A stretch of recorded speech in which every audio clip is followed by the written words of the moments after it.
امراؤ جان ادا ناول کا اختتامیہ۔ یہ ناول مرزا ہادی رسوا کا لکھا ہوا ہے، لیکن اختتامیہ کے بارے میں ایسا لگتا ہے کہ یہ امراؤ جان ادا نے خود لکھا ہے، کم سے کم کتاب میں تو اسی طرح ظاہر ہوتا ہے۔ اختتامیہ: نہ پوچھ نامہ اعمال کی دل آویزی، تمام عمر کا قصہ لکھا ہوا پایا۔ مرزا رسوا صاحب، جب آپ نے میری سوانح عمری کا مسودہ مجھے نظر ثانی کے لیے دیا تھا، مجھے ایسا غصہ آیا کہ جی چاہتا تھا پرزے کر کے پھینک دوں۔ بار بار خیال آتا کہ زندگی میں کیا کم روح سیاہی ہوئی کہ اس کا افسانہ بعد مرنے کے بھی باقی رہے کہ لوگ اس کو پڑھیں اور مجھ کو لعنت ملامت کریں، مگر مزاج کی تساہلی اور آپ کی محنت کے لحاظ نے ہاتھ روک لیا۔ اتفاقاً کل شب کو 12 بجے کے قریب سوتے سوتے آنکھ کھل گئی۔ میں حسب معمول کمرے میں تنہا تھی۔ مائیں خدمتگار سب نیچے کے مکان میں سو رہے تھے۔ میرے سرہانے لیمپ روشن تھا۔ پہلے تو بڑی دیر تک کروٹیں بدلا کی، چاہتی تھی سو جاؤں، مگر کسی طرح نیند نہ آئی۔ آخر اٹھی، پان لگا کر کھایا، ماما کو پکارا، حقہ بھروایا، پھر پلنگ پر جا لیٹی، حقہ پینے لگی۔ جی میں آیا کوئی کتاب دیکھوں۔ بہت سے قصے کہانی کی کتابیں سرہانے الماری میں رکھی تھیں، ایک ایک کو اٹھا کے ورق الٹے پلٹے، مگر وہ سب کئی مرتبہ کی دیکھی ہوئی تھیں۔ جی نہ لگا، بند کر کے رکھ دی۔ آخر اسی مسودے پر ہاتھ پڑا۔ خفقان کی شدت تھی۔ سچ مچ میں نے اس کے چاک کرنے کا مصمم قصد کر لیا۔ چاک ہی کیا چاہتی تھی کہ یہ معلوم ہوا جیسے کان میں کوئی کہہ رہا ہے، اچھا امراؤ، بالفرض اسے تم نے پھاڑ کے پھینک دیا، جلا دیا تو اس سے کیا ہوتا ہے؟ تمام عمر کے واقعات جو خدائے عادل و توانا کے حکم سے فرشتوں نے مفصل اور مشرح لکھے ہیں، انہیں کون مٹا سکتا ہے؟ اس غیبی آواز سے میرے ہاتھ پاؤں لرزنے لگے۔ قریب تھا کہ مسودہ ہاتھ سے گر پڑے، مگر پھر میں نے اپنے تئیں سنبھالا۔ چاک کرنے کا خیال تو بالکل دل سے محو ہو گیا۔ جی چاہا جہاں سے اٹھایا تھا وہیں رکھ دوں۔ پھر ایک بار یوں ہی بلا قصد پڑھنا شروع کیا۔ پہلا صفحہ جب تمام ہو گیا، ورق الٹا، 2-4 سطریں اور پڑھیں۔ اس وقت مجھے اپنی سرگزشت سے کچھ ایسی دلچسپی پیدا ہو گئی تھی کہ جس قدر پڑھتی جاتی تھی جی چاہتا تھا اور پڑھوں۔ اور قصوں کو پڑھنے میں مجھے ایسا لطف کبھی نہ آیا تھا، کیونکہ ان کے پڑھتے وقت یہ خیال پیش نظر رہتا تھا کہ یہ سب بنائی ہوئی باتیں ہیں، در حقیقت کوئی اصل نہیں۔ یہی خیال قصے کو بے مزہ کر دیتا تھا۔ میری سوانح عمری میں جو امور آپ نے قلم بند کیے ہیں وہ سب مجھ پر گزرے ہیں۔ اس وقت وہ سب گویا میری آنکھوں کے سامنے تھے۔ ہر واقعہ اصلی حالت میں نظر آتا تھا اور اس سے طرح طرح کے اثر میرے دل و دماغ پر طاری ہوتے تھے، جس کا بیان بہت ہی دشوار ہے۔ اگر کوئی مجھے اس حالت میں دیکھتا تو اس کو میری دیوانگی میں کوئی شک نہ رہتا۔ کبھی تو میں بے اختیار ہنس پڑتی تھی، کبھی ٹپ ٹپ آنسو گرنے لگتے تھے۔ غرض یہ کہ عجیب و غریب کیفیت تھی۔ آپ نے فرمایا تھا جا بجا بتاتی جانا، یہاں اس کا ہوش کسے تھا؟ پڑھتے پڑھتے صبح ہو گئی۔ اب میں اٹھی، وضو کیا، نماز پڑھی، پھر تھوڑی دیر سو رہی۔ صبح کو کوئی 8 بجے آنکھ کھلی، ہاتھ منہ دھو کے پڑھنے لگی۔ 12 سرے شام تک سارا مسودہ پڑھ چکی۔ تمام قصے میں وہ تقریر آپ کی مجھے بہت ہی دلچسپ معلوم ہوئی، جہاں آپ نے نیک بختوں اور خراب عورتوں کا مقابلہ کر کے ان کا فرق بتایا ہے۔ واقعی نیک بخت عورتوں کو جس قدر فخر و زیبا ہے، اور ہم ایسی بازاریوں کو ان کے اس فخر پر بہت ہی رشک کرنا چاہیے۔ مگر اس کے ساتھ ساتھ یہ خیال آیا کہ اس باب میں بخت و اتفاق کو بہت کچھ دخل ہے۔ میری خرابی کا سبب وہی دلاور خان کی شرارت تھی۔ نہ وہ مجھے اٹھا لاتا اور نہ اتفاق سے خانم کے ہاتھ فروخت ہوتی، نہ میرا یہ لکھا پورا ہوتا۔ جی نمور کی برائی میں مجھے کوئی شبہ نہیں رہا، اور اسی لیے ایک مدت ہوئی کہ میں ان سے بیزار اور تائب ہوں۔ اس زمانے میں ان کی حقیقت مجھے کسی طرح نہیں معلوم ہو سکتی تھی، نہ ایسا کوئی قانون مجھے بتایا گیا تھا کہ میں ان سے اجتناب کرتی، اور اگر ایسا نہ کرتی تو مجھے سزا دی جاتی۔ میں خانم کو اپنا مالک اور حاکم تصور کرتی تھی، ان سے بہت ڈرتی تھی، اور حتی الامکان ایسا کوئی کام نہ کرتی تھی جو ان کی مرضی کے خلاف ہو، اور اگر کرتی بھی تو بہت چھپا کے، تاکہ ان کی مار اور جھڑکیوں سے بچ سکوں۔ اگرچہ خانم نے مجھے زندگی بھر پھول کی چھڑی بھی نہیں چھوائی، مگر خوف غالب تھا۔ جن لوگوں میں نے پرورش پائی تھی، جو ان کا طریقہ تھا وہی میرا بھی تھا۔ میں نے اس زمانے میں کبھی کسی مذہبی عقیدے پر غور نہیں کیا، اور میرا خیال ہے کوئی ایسی حالت میں نہ کرتا۔ ارضی و سماوی حادثے جن کا کوئی وقت مقرر نہیں ہے، مگر جب واقع ہوتے ہیں تو دلوں میں ایک خاص قسم کی دہشت سما جاتی ہے۔ مثلاً زور سے بادل کا گرجنا، بجلی کا چمکنا، آندھیوں کا آنا، اولوں کا گرنا یا زلزلے کا آنا، سورج کا گہن یا چاند گہن، قحط سالی، وبا وغیرہ ایسے امور اکثر خدائے غضب کی علامتیں سمجھی جاتی ہیں۔ پھر میں نے دیکھا کہ لوگوں کے بعض اعمالوں کی وجہ سے وہ رفع دفع ہو گئیں، مگر یہ بھی دیکھا کہ بہت سی آفتیں دعا، تعویذ، ٹوٹکے کسی بات سے نہ ٹلیں۔ ایسے امور کو لوگ خدا کی مرضی، تقدیر آسمانی کی طرف منسوب کر دیتے ہیں۔ مذہبی احکام مجھ کو مفصل نہ پہنچے تھے، نہ شب عذاب کا مسئلہ اچھی طرح سمجھایا گیا تھا، اس لیے ان باتوں کا اثر میرے دل پر نہ تھا۔ بے شک اس زمانے میں میرا کوئی مذہب نہ تھا، صرف جو اور لوگوں کا کرتے دیکھتی تھی وہی آپ بھی کرنے لگتی تھی۔ اس وقت میں میرا کوئی مذہبی نہ تھا، تقدیر پہ میں بہت شاکر تھی۔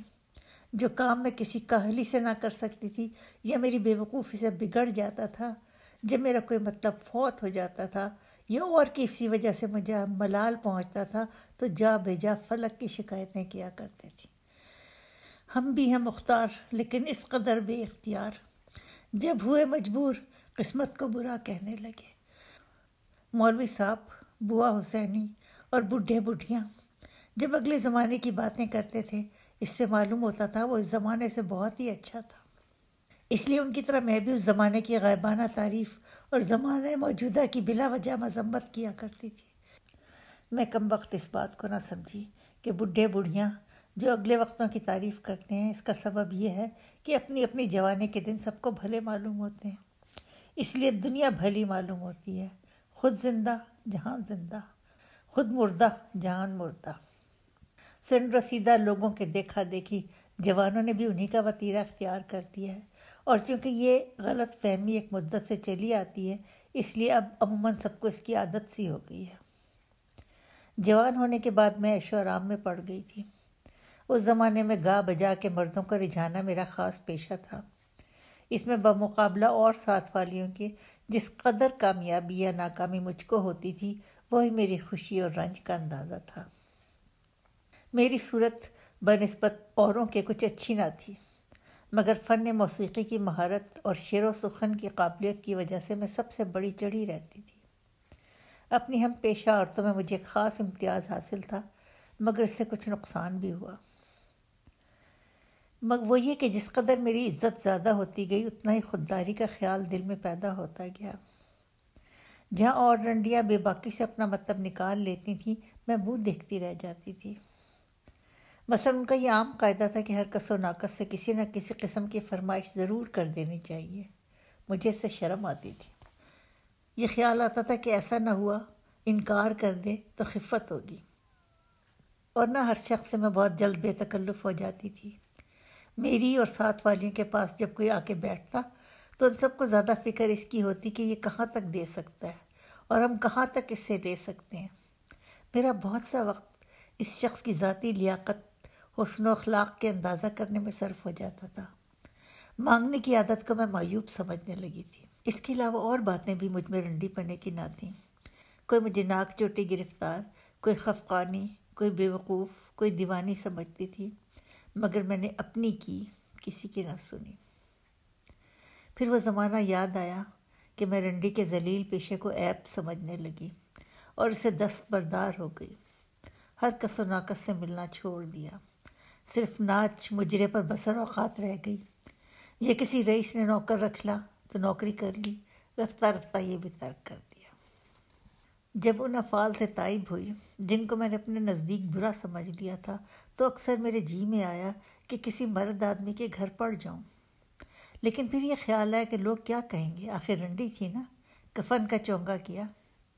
مرزا صاحب شاید اس محاورے کو آپ نہ سمجھیں، مطلب اس کا یہ ہے کہ جب کوئی رنڈی سن سے اتر کر کسی کے گھر بیٹھ جاتی ہے تو تجربہ کار تماش بین اس کی نسبت کہا کرتے ہیں کہ اس رنڈی نے کفن کا چونگا کیا یا مرتے مرتے کفن پہ مری، یعنی اپنے دام بچا لیے اور از راہ فریب تماش بین پر اپنی تجہیز و تکفین کا بار ڈالا۔ اس مثل سے رنڈیوں کی بے حد خود غرضی اور لالچ اور فریب کا ثبوت ملتا ہے۔ اس میں شک نہیں کہ ہم لوگ ایسے ہی ہوتے ہیں۔ فرض کیجئے کہ میں سچ مچ تائب ہو گئی اور بانتہا کی نیک ہوں، مگر اس کو سوائے خدا کے اور کون جانتا ہے؟ کسی شخص کو میری نیکی کا یقین نہیں ہو سکتا۔ پھر اگر اس حالت میں میں کسی کی محبت کروں اور اس محبت کی بنا سراسر خلوص اور نیک نیتی پر ہو، اس پر بھی خاص وہ شخص جو اس کے سوا جو لوگ دیکھیں یا سنیں گے کبھی یقین نہ لائیں گے، پھر میرا محبت کرنا ہی بے سود ہوگا۔ لوگ مشہور کرتے ہیں کہ میرے پاس دولت ہے، اس لیے لوگ اس سن میں بھی میری خواہش کرتے ہیں اور طرح طرح کے فریب مجھ کو دینا چاہتے ہیں۔ کوئی صاحب میرے حسن و جمال کی تعریف کرتے ہیں، اگرچہ ان کا تعلق میں ایسی رنڈیوں سے سن چکی ہوں جو بدرجہ مجھ سے بہتر ہے۔ کوئی صاحب میرے کمال موسیقی پر غش ہیں، حالانکہ ان کے کان تال سم سے آشنا ہی نہیں۔ کوئی میری شاعری کے مداح ہیں جنہوں نے عمر بھر ایک مصرع موضوع کرنا تو کیا پڑھا بھی نہ ہوگا۔ ایک صاحب میری علمیت کے قائل ہیں، مگر مجھ کو مولانا بافضل اولانا سمجھتے ہیں۔ معمولی مسئلے روزہ نماز کے بھی مجھی سے پوچھ لیا کرتا ہے، گویا کہ آپ میرے مرید یا مقلد ہیں۔ ایک میرے عاشق زار میری دولت اور کمال سے کوئی واسطہ نہیں رکھتے، صرف میری تندرستی کے خواہاں ہیں۔ ہر بات پر اللہ آمین۔ مجھے چھینک آئی اور ان کے سر میں درد ہونے لگا، مجھے درد سر ہوا اور ان کے دشمنوں کا دم نکلنے لگا۔ ایک بزرگ ناصح مشفق بنے ہیں، دنیا کے نشیب و فراز سمجھایا کرتے ہیں، مجھ کو بہت ہی بھولا سمجھتے ہیں۔ اس طرح کی باتیں کرتے ہیں جیسے کوئی 10-11 برس کی لڑکی سے باتیں کرتا ہو۔ میں ایک گھاگ عورت ہوں، گھاٹ گھاٹ کا پانی پیے ہوئے، جو جس طرح بناتا ہے بن جاتی ہوں، اور در حقیقت ان کو بناتی ہوں۔ خلوص کے ساتھ ملنے والے دو ایک صاحب ہیں، بے غرض ملتے ہیں، ان کا مقصود صرف ایک مذاق خاص ہے، مثلا شعر و سخن یا گانا بجانا یا صرف لطف گفتگو۔ نہ ان کو کوئی غرض مجھ سے ہے، نہ مجھے کوئی غرض ان سے ہے۔ ایسے لوگوں کو دل سے چاہتی ہوں، اور یہ بے غرضی رفتہ رفتہ ایک غرض ہو گئی ہے کہ نہ مجھے بغیر ان کے چین آتا ہے، نہ انہیں بغیر میرے۔ مگر ان لوگوں میں سے کوئی میرے گھر میں بٹھانے کا امیدوار نہیں ہے، کاش کہ ایسا ہوتا۔ مگر یہ تمنا ایسی ہی ہے جیسے کوئی کہے کاش کہ جوانی پھر آتی۔ اس میں کوئی شک نہیں کہ عورت کی زندگی جوانی تک ہے، اگر جوانی کے ساتھ ہی زندگی ختم ہو جایا کرتی تو کیا خوب ہوتا، مگر ایسا نہیں ہوتا۔ یوں تو بڑھاپا ہر ایک کے لیے برا ہے، خصوصاً عورت کے لیے، مگر رنڈی کے لیے بڑھاپا دوزخ کا نمونہ ہے۔ بڑھیا فقیرنیاں جو لکھنؤ کے گلی کوچوں میں پڑی پھرتی ہیں، اگر غور کیجیے گا تو ان میں سے اکثر رنڈیاں نکلیں گی، اور رنڈیاں بھی کون سی؟ جو کبھی زمین پر پیر نہ رکھتی تھی، قیامت برپا کر رکھی تھی، ہزاروں بھرے پورے گھر تباہ کر دی، سینکڑوں جوانوں کو بے گناہ قتل کیا، جہاں جاتی تھی لوگ آنکھیں بچھاتے تھے، اب کوئی آنکھ اٹھا کے بھی نہیں دیکھتا۔ پہلے جہاں بیٹھ جاتی تھی لوگ باغ باغ ہو جاتے تھے، اب کوئی کھڑے ہونے کا روادار بھی نہیں۔ پہلے بن مانگے موتی ملتے تھے، اب مانگے بھیک بھی نہیں ملتی۔ ان میں اکثر اپنے ہاتھوں اپنی تباہی کا باعث ہوئیں۔ ایک بڑی بھی میرے مکان پر کبھی کبھی آیا کرتی تھیں، کسی زمانے میں بڑی مشہور رنڈیوں میں تھیں، جوانی میں ہزاروں روپے کمائے، ذرا مزیدار جوڑا تھا۔ جب سن سے اتری وہی کمائی یاروں کو کھلانا شروع کی۔ بڑھاپے میں ایک نوجوان کے گھر بیٹھی، اس کی جورو خوبصورت کم سن، بھلا وہ ان پر کیوں ریچھتا؟ پہلے بیوی ذرا بگڑی، جب مگر میاں نے اصل مطلب سمجھا دیا خاموش ہو رہی، ان کی خاطریں ہونے لگیں۔ جب تک مال رہا خوب میاں بیوی دونوں نے پھسلا پھسلا کے کھایا، آخر کک ہو گئیں۔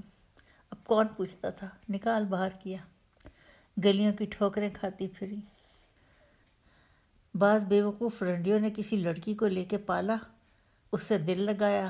اس حماقت میں بھی گرفتار ہو چکی ہوں، مگر جب وہ جوان ہوئی لے دے کے کسی کے ساتھ نکل گئی، یا اگر رہی تو کل مال رفتہ رفتہ اپنے قبضے میں کیا، ان کو گھر کا انتظام یا ماما گیری کرنے پر رکھ لیا۔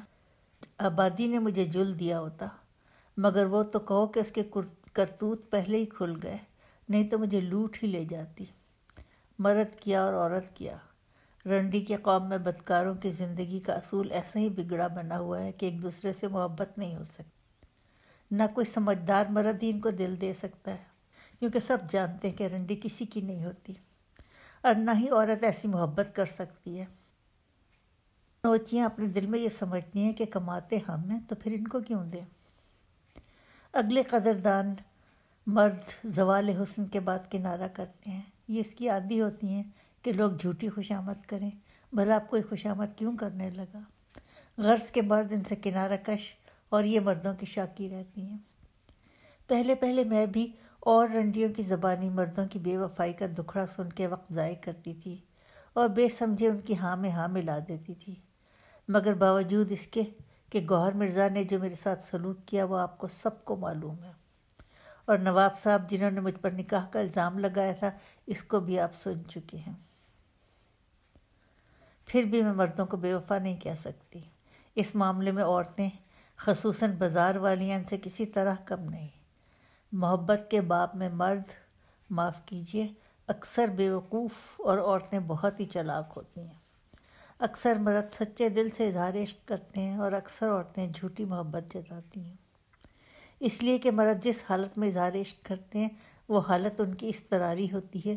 عورتیں بہت جلد متاثر نہیں ہوتی، کیونکہ مرد بہت ہی جلد عورتوں کے حسن ظاہری پر فریفتہ ہو کر ان پر شیدا ہو جاتا ہے، اور عورتیں اس باب میں زیادہ احتیاط کرتی ہیں۔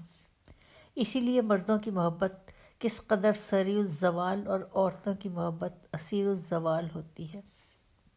مگر جانبین کے حسن معاشرت سے ان امور میں ایک خاص قسم کا اعتدال پیدا ہو سکتا ہے، بشرطیہ کہ دونوں یا کم از کم ایک کو سمجھ ہو۔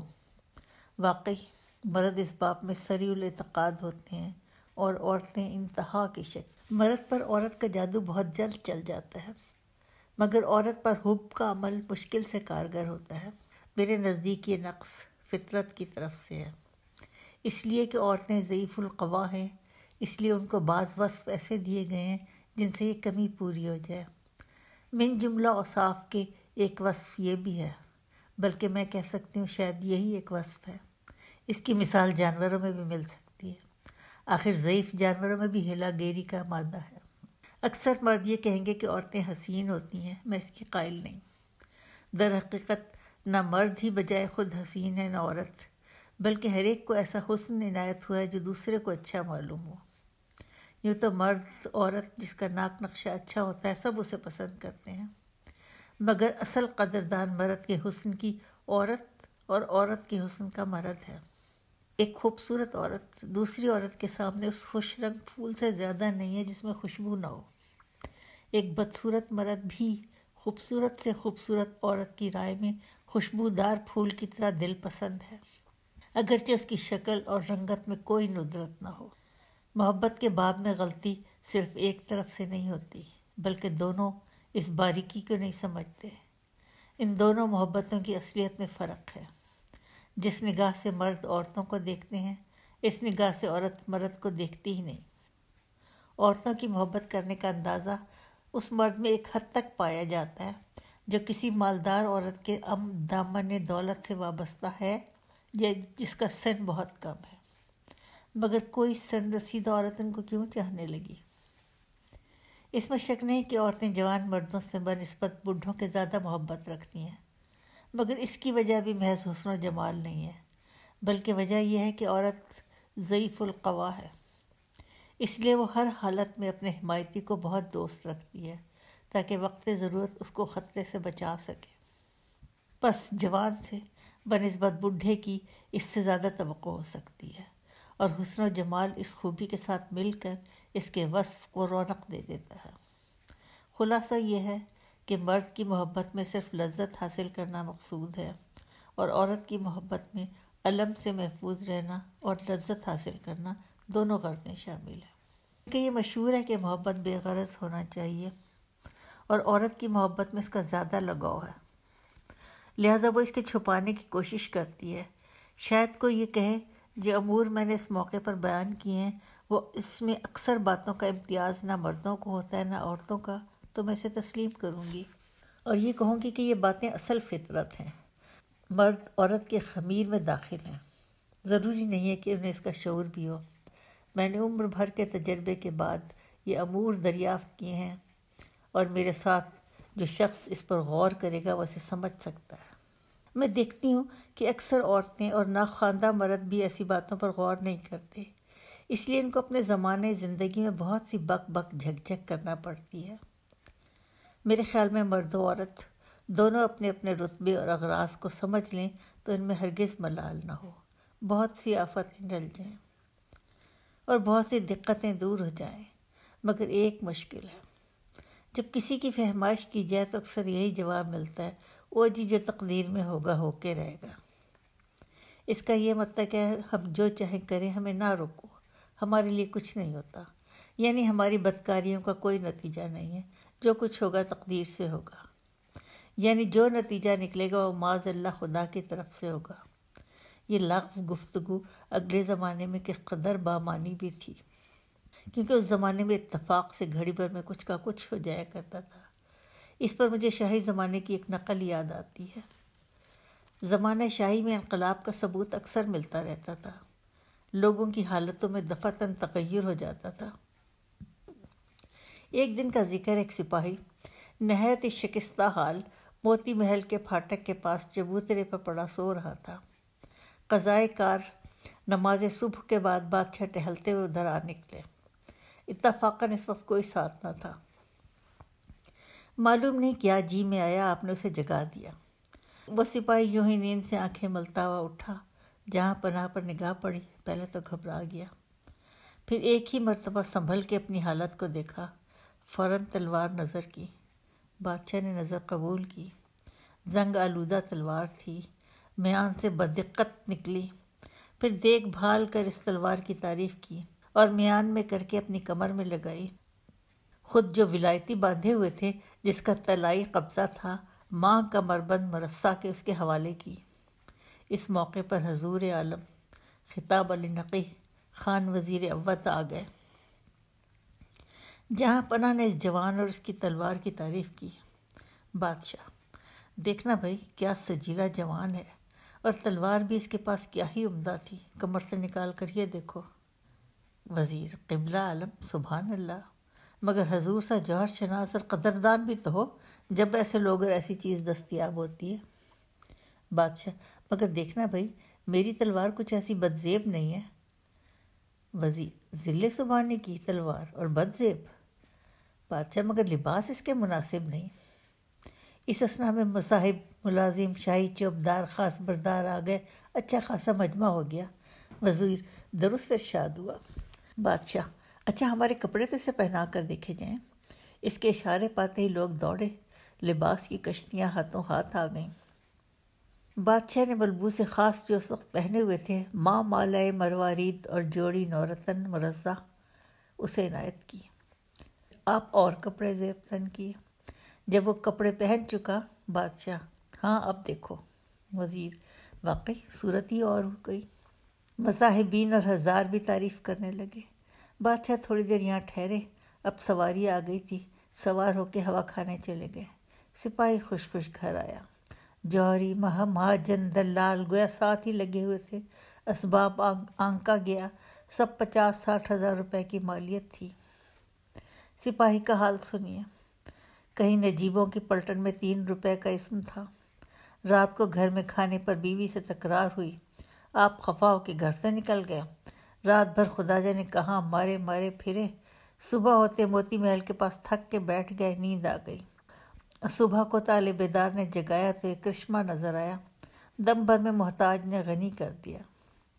اس طرح کے واقع شاہی میں اکثر ہوا کرتے تھے، اور ایسے ہی زمانے میں ان کا ہونا ممکن ہے جبکہ عنان حکومت ایک شخص کے ہاتھ میں ہو اور وہ کسی قاعدے اور قانون کا پابند نہ ہو، ملک کو اپنی ملک اور خزانے کو اپنے خزانہ اپنا مال سمجھتے ہوں۔ انگریزی عملداری میں ان فضیل خرچیوں کی گنجائش نہیں ہے۔ یہ ایک طرح کی بے انصافی سمجھی جاتی ہے کہ کسی شخص کو بلا وجہ بلا استحقاق ایک رقم کثیر دے دی جائے۔ ایسی سلطنت جس میں بادشاہ سے لے کے فقیر ایک قانون کے پابند ہیں، اگر استحقاق کا لحاظ نہ رکھا جائے تو ہرگز کام نہ چلے۔ اس زمانے میں تقدیر کا زور نہیں چلتا، جو کچھ ہوتا ہے تدبیر سے ہوتا ہے۔ نواب چھٹن کا حال سنیے۔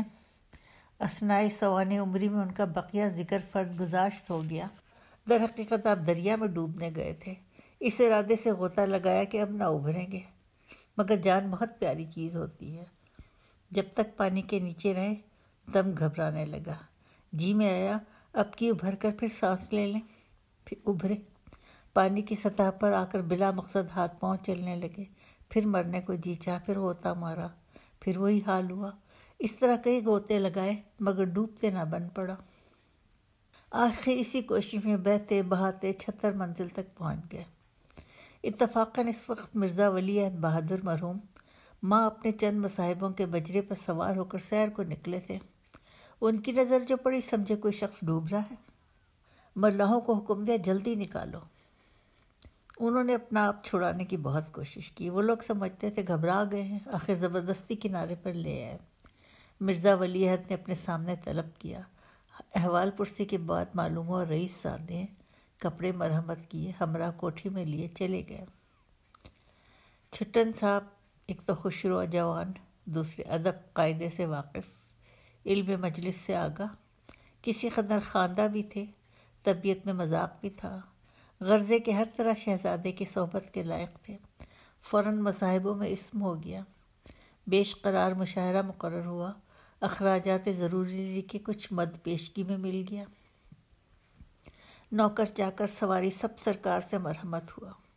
لیجئے پھر کیا تھا، پہلے سے زیادہ ٹھاٹھ ہو گئے۔ اب جو چوک میں نکلے تو جلوس ہی اور تھا۔ ہاتھی پر سوار ہیں، 50 خاص بردار آگے دوڑتے چلے جاتے ہیں۔ بسم اللہ نے اور میں نے اپنی آنکھوں سے دیکھا، پہلے تو یقین نہ آیا، کہیں میاں مخدوم بخش بھی پیچھے پیچھے چلے آتے تھے، ان کو اشارے سے بلایا، مفصل حال معلوم ہوا۔ اس کے بعد چچا نے بھی میل کر لیا، شادی بھی ہو گئی۔ شادی میں ہم لوگ بھی بلائے گئے تھے۔ خانم کو بہت عمدہ دوشالہ رومال دیا، مگر اس دن سے نہ کبھی ہمارے مکان پر آئے، نہ بسم اللہ سے رسم رکھا۔ خانم اور چال چلی تھی، بن نہ پڑی، الٹی ہو گئی۔ خلاصہ یہ کہ شاہی میں اس قسم کے کرشمے نظر آ جاتے تھے، بھلا انگریزی حکومت میں یہ کہاں، وہ دن گئے، خلیل خان فاختہ اڑا چکے۔ سنتے چلے آئے ہیں کہ دولت اندھی ہے، مگر اب ایسا معلوم ہوتا ہے کسی حکمت سے اس کی آنکھیں کھول دی گئی ہیں، اب اسے لائق اور نالائق کا خیال ہو گیا ہے۔ شاہی عملداری میں جاہل ناخواندہ جو الف کے نام لٹھ نہیں جانتے، بڑے بڑے عہدوں پر گورنر تھے۔ میں کہتی ہوں ان سے کام کیوں کر چلتا ہوگا۔ اور تو اور موا خواجہ سراؤں کے پاس پلٹنے اور رسالے تھے، بھلا انصاف کیجیے، ہنسنے کی بات ہے یا نہیں؟ افسوس جن باتوں کو میں اب سمجھی، اگر پہلے ہی سمجھ گئی ہوتی تو بہت اچھا ہوتا، مگر نہ کوئی سمجھانے والا تھا، نہ خود اتنا تجربہ تھا کہ آپ سمجھ لیتی۔ مولوی صاحب نے 2 حرف پڑھا دیے، وہ میرے بہت کام آئے، خدا ان کے درجات عالی کرے۔ اس زمانے میں مجھے اس کی قدر نہ تھی، تن آسانی اور آرام طلبی کے سوا کوئی کام نہ تھا، علاوہ اس کے کہ قدردان اس قدر تھے کہ کسی وقت فرصت ہی نہیں ملتی تھی۔ جب وہ دن آئے کہ قدردان ایک ایک کر کے کھسکنے لگے تو ذرا مجھے مہلت ملی۔ اس زمانے میں کتب بینی کا شوق بڑھا، کیونکہ سوائے اس کے اب اور کوئی شغل نہ رہا تھا۔ میں سچ کہتی ہوں، اگر یہ شوق نہ ہوتا تو اب تک میں زندہ نہ رہتی۔ جوانی کے ماتم اور اگلے قدردانوں کے غم میں کب کا خاتمہ ہو گیا ہوتا۔ کچھ دن تو میں قصے کہانی کتابوں سے دل بہلاتی رہی۔ ایک دن پرانی کتابیں دھوپ دینے کے لیے نکالی، ان میں وہ گلستان بھی نکلی جو مولوی صاحب سے پڑھی تھی۔ ادھر ادھر ورق الٹ پلٹ کے پڑھنے لگی۔ پہلے مجھے اس کتاب سے نفرت سی ہو گئی تھی۔ ایک تو اس لیے کہ تعلیم کا ابتدائی زمانہ تھا، عبارت مشکل معلوم ہوتی تھی، دوسرے تجربہ نہ تھا، اس لیے کچھ سمجھ میں نہ آتی تھی۔ اب خود پڑھا تو دقتیں دور ہو چکی تھی۔ خوب ہی دل لگا کے میں نے سرے سے آخر تک کئی مرتبہ پڑھا، فقرہ فقرہ دل میں اترا جاتا تھا۔ اس کے بعد ایک صاحب سے اخلاق ناصری کی تعریف سن کر اس کے پڑھنے کا شوق ہوا، انہی سے ایک نسخہ منگا کے پڑھا۔ واقعی اس کتاب کے مطلب بھی مشکل ہیں، اس لیے اس کو سمجھنے میں بہت دقت ہوئی، مگر تھوڑا تھوڑا پڑھ کے بہت دنوں میں کتاب کو ختم کیا۔ پھر دانش نامہ غیاث منصور نول کشور کے مطبع میں چھپا، اسے پڑھا۔ پھر ایک مرتبہ صغریٰ و کبریٰ کو بجائے خود مطالعہ کیا، اور جو خود سمجھ میں نہ آیا اسے پوچھ لیا۔ ان کتابوں کے پڑھنے سے مجھے ایسا معلوم ہوتا ہے جیسے دنیا کے بھید مجھ پر کھلتے جا رہے ہیں، ہر بات کی سمجھ آ گئی۔ اس کے بعد میں نے بہت سی کتابیں اس قسم کی اردو فارسی کے بجائے خود پڑھی، اس سے طبیعت کو جلا ہوتی گئی۔ قصائد انوری و خاقانی جستا جستا پڑھے، مگر جھوٹی خوشامد کی باتوں میں اب میرا دل نہ لگتا تھا، اس لیے ان کو بند کر کے الماری میں رکھ دیا۔ فی الحال کئی اخبار بھی میرے پاس آتے ہیں، انہیں دیکھا کرتی ہوں، ان سے دنیا بھر کا حال معلوم ہوتا رہتا ہے۔ کفایت شعری کی وجہ سے میرے پاس اب بھی اس قدر اندوختہ ہے کہ اپنی زندگی بسر کر لے جاؤں گی، وہاں کا مالک اللہ ہے۔ میں بہت دن ہوئے سچے دل سے توبہ کر چکی ہوں، اور حد الوسع نماز روزے کی پابند ہوں، رہتی رنڈی کی طرح ہوں۔ خدا چاہے مارے چاہے جلائے، مجھ سے پردے میں گھٹ گھٹ کے تو نہ بیٹھا جائے گا، مگر پردے والیوں کے لیے دل سے دعا گو، خدا ان کا راج سہاگ قائم رکھے اور رہتی دنیا تک ان کا پردہ رہے۔ اس موقع پر میں اپنی ہم پیشہ عورتوں کی طرف مخاطب ہو کے ایک نصیحت کرتی ہوں، وہ اپنے دل پر نقش کر لیں۔ اے بے وقوف رنڈی، کبھی اس بھلاوے میں نہ آنا کہ کوئی تجھ کو سچے دل سے چاہے گا۔ تیرا آشنا جو ہر وقت تجھ پر جان دیتا ہے، 4 دن کے بعد چلتا پھرتا نظر آئے گا، وہ تجھ سے ہرگز نباہ نہیں کر سکتا، اور نہ تو اس لائق ہے۔ سچی چاہت کا مزہ اس نیک بخت کا حق ہے، جو ایک کا منہ دیکھ لے دوسرے کا منہ کبھی نہیں دیکھتی۔ تجھ جیسی بازاری شفتل کو یہ نعمت خدا نہیں دے سکتا۔ خیر، میری تو جیسی گزرنا تھی گزر گئی، اب میں اپنی زندگی کے دن پورے کر رہی ہوں، جتنے دن دنیا کی ہوا کھانا ہے کھاتی ہوں۔ میں نے اپنے دل کو باہر طور سمجھا لیا ہے، اور میری کل آرزویں پوری ہو چکی، اب کسی بات کی تمنا نہیں رہی۔ اگرچہ یہ آرزو کم بخت وہ بلا ہے کہ مرتے دم تک دل سے نہیں نکلتی۔ مجھے امید ہے کہ میری سوانح عمری سے کچھ نہ کچھ فائدہ ضرور ہوگا۔ اب میں اپنی تقریر کو اس شعر پر ختم کرتی ہوں، اور سب سے امیدوار دعا ہوں، مرنے کے دن قریب ہیں شاید کہ اے حیات، تجھ سے طبیعت اپنی بہت سیر ہو گئی، تمت بالخیر۔